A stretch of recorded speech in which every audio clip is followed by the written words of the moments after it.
Sparring. Set.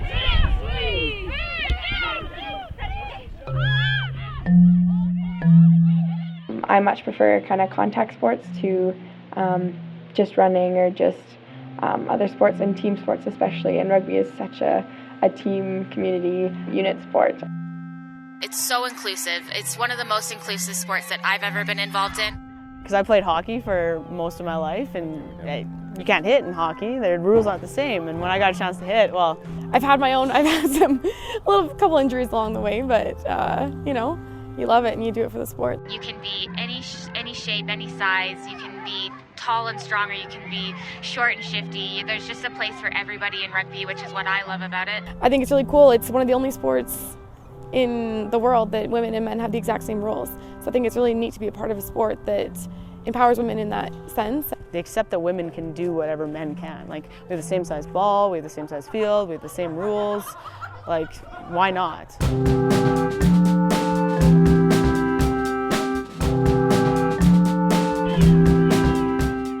Rugby is an action-packed sport played by both men and women around the world. Divided into 7s and 15 teams, meaning 7 or 15 players on the field, rugby is a game that can be played by amateurs and professionals. Having been involved with women's rugby for the last 15 years or so, I just know there's a lot of passion out there by Canadian women towards the sport. So I wanted to find out from them more about how they approach the sport, why they like it, why we're doing so well internationally, and also how we can support our national teams in international competition to do better. In 2016, Rugby Sevens became an Olympic sport. During these games, the Canadian women's team beat out Great Britain for the bronze medal. This win boosted Canada's awareness of the game and the opportunity for women to participate in a full contact sport. I've had people now come up to me and say, like, wow, like that was so exciting. Like, I had no idea that was what it was like. And so I think in terms of just publicity and just exposure, it's been absolutely huge. Just in terms of younger athletes wanting to, deciding which sports they'd like to pursue now, you have a high profile, rugby has a higher profile, and now you're getting higher quality athletes that want to go that route. That's everything that I've heard since I've been back from the Olympics, is how much of an impact we had on Canada and inspiring the next generation of girls, and seriously showcasing our sport to so many people who had never seen it before, and they just fell in love with it. It's so exciting, it's so fast-paced, big hits, lots of tries. It's just such an exciting game, and Canada really fell in love with the sport. I think it's just an exciting time for women's rugby and just where we're standing and the chances and the opportunities we have. The Olympics was just a huge opportunity, and we don't want to waste that opportunity. For the past 16 years, women's rugby in Canada has been growing in momentum. And I think as soon as the university started offering scholarships, it legitimized the sport here and just allowed a broader base. Now we have almost double the amount of women's high school teams, and you can just see it's a viable place for young girls to actually aspire to play. I think the sport has been one that's been very attractive to all sorts of women, and we've gotten top athletes who, where they may have gone to hockey or something else, have jumped into rugby. There's a lot of interest, there's a lot of growth, and particularly in this province, we're attracting a lot of girls to the game. We just got to make sure we retain them after they've been drawn into the sport initially. The positivity around women's rugby was apparent. However, a more concerning aspect to the sport became more and more evident. The more we talked to people, the more another angle came forward, and that was about equal funding. That continued to just be brought up over and over again. For over a decade, most of Canada's female rugby players would have to pay to play or fundraise in order to compete for their country on an international stage, many not receiving any financial compensation or payment for their efforts.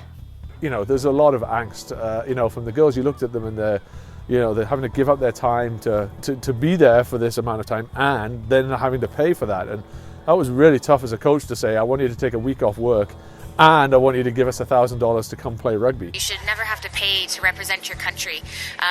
It just takes away everything from the game. You're not getting the best players, you're getting the women who can afford it, which is unfortunate. I think rugby in general, for the men and the women's game, are vastly underfunded. My family jokes that I could have already been through university once with the amount of money I've spent. They act in a professional manner, they work hard on their skills, their condition, their mental preparation, their rehab, all these different components. But we don't, the payment that goes with it doesn't necessarily match it. Sometimes I think back and there's no way I would have done that. At some point, you've got to make that life decision. You're either going to continue on the path, or do they have to go and start a career?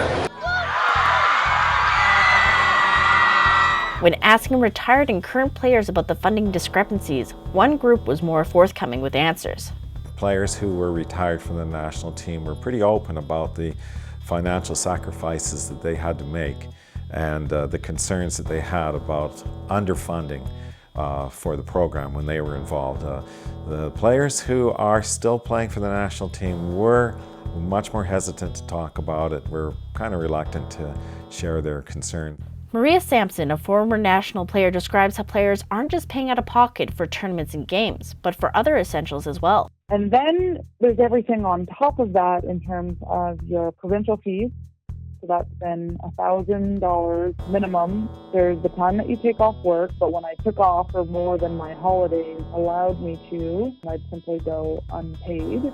Andrea Burke, a current national player, has a more favorable view on the pay-to-play model. Maybe controversial as the pay-to-play was, it really had us bought in. You know, we think training and we think putting it all on the line on the game is an investment. Well, you know, like you're committed when you're putting in $15,000, $20,000 a year to represent your country just to step on the field. So it really highlighted our investment into the team. Some were concerned that the funding gap was not just budgetary, but gender-based. I got an email for Rugby Canada. The subject line was 20% off jackets in store, plus watch our women live. How is getting 20% off a jacket more important than the number 1 and 2 teams in the world playing each other? I mean, as much as I do not think it's somebody on purpose, but they're being so unconsciously sexist. When you look at the preparation of the men to the men prepare for their game, and the women have to fundraise and prepare for their game. You look at the strength and the power of our teams, you know, our women are definitely the stronger of the two, yet the women pay to play and the guys don't. I think the concerns is that the women are doing quite well with limited funding. Eventually things will fall apart for us. I know, for instance, England, France and other countries, they have players on contract. They're going to have a tough time competing against players who are basically professional players. Recently, a private fund has been set up and is accepting donations to help fund the Canadian women's 15s. The Sevens program, being in the Olympics, has more support from Own the Podium and other agencies that will support Olympic sports.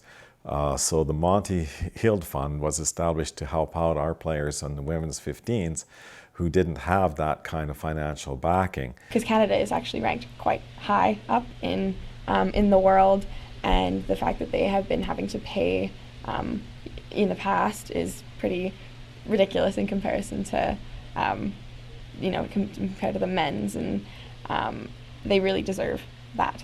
The karting for the women's sevens right now is kind of the top level, and you're seeing it in New Zealand and Australia with their women's programs as well. But for the 15s program, they just eliminated pay-to-play, which is a huge step forward for women's rugby in Canada. That's exciting for them, and hopefully they can continue that and build on the Monty Hield Fund that's contributing to eradicating the pay-to-play model for the women. Though the Monty Hield Fund is a positive step for the women's 15s, there still remains a large funding gap between the men and the women. John Seaman explains Rugby Canada's position on this discrepancy. You've got this Monty Hield Fund, which is great. And Rugby Canada has been able to chip in a bit of money more, than they used to, but we still have a huge onus on the men's program because of the Men's World Cup, in effect, refunds rugby. That's where the money comes in. Women's World Cup is growing, but they're not bringing in massive amounts of money. Rugby has a trickle-down funding system. Most of Rugby Canada's funds come from World Rugby. Let's break it down for you. There are 4 streams of revenue that fund Rugby Canada: grants/donations, World Cup/Olympic Legacy Fund, players, and sponsorships.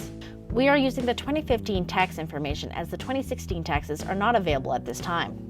We also asked Rugby Canada to clarify what player means, but we received no response. We can see that men's 15s bring in the most funds, followed by women's 7s, women's 15s, and then men's 7s. However, if you look at these expenses put into running these programs, there is a huge difference. The women's 15s receive less than the other programs, even though they bring in more revenue than men's 7s. With outside funds coming in from the Monty Hield Fund, Norm asked Tim Powers an important question.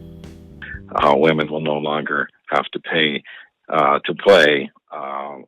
Does that bring them online basically with senior men for financial support?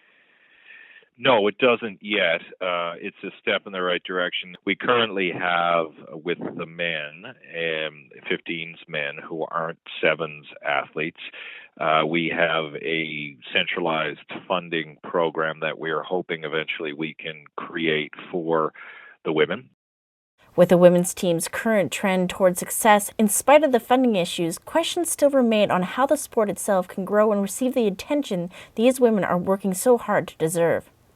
So what's really important for the women's game around the world is it gets seen by more people in more places and its popularity grows.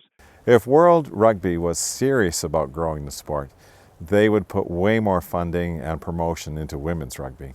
I think once we get a good product and they're able to brand it and sell it, then for women's rugby, we'll be the benefactor at the end of the day. When we have funding for the women, they just seem to rise to the occasion. Another thing we need to do, and this is one thing I think we're doing well but can do better at, is build heroes. Today, gender issues in many sports are being brought to the surface, and rugby has a chance to become a global leader in gender equality and equal funding. Men and women are already equal on the field. Now it's time that they were equal off the field. We've still seen amazing things come out of the Canadian women's program, even with the pay-to-play model, and now that it's being eradicated, I think you're going to just see so much more benefit from it. We want to encourage Rugby Canada to get out in front, support our women's teams as best as they can, and if there's a lack of money, they need to do everything they can to get the private sector to step on board and create more funds like this Monty Heald Fund and really get going to help out and generate the revenue that's necessary to compete in the world stage where our women are almost at the top.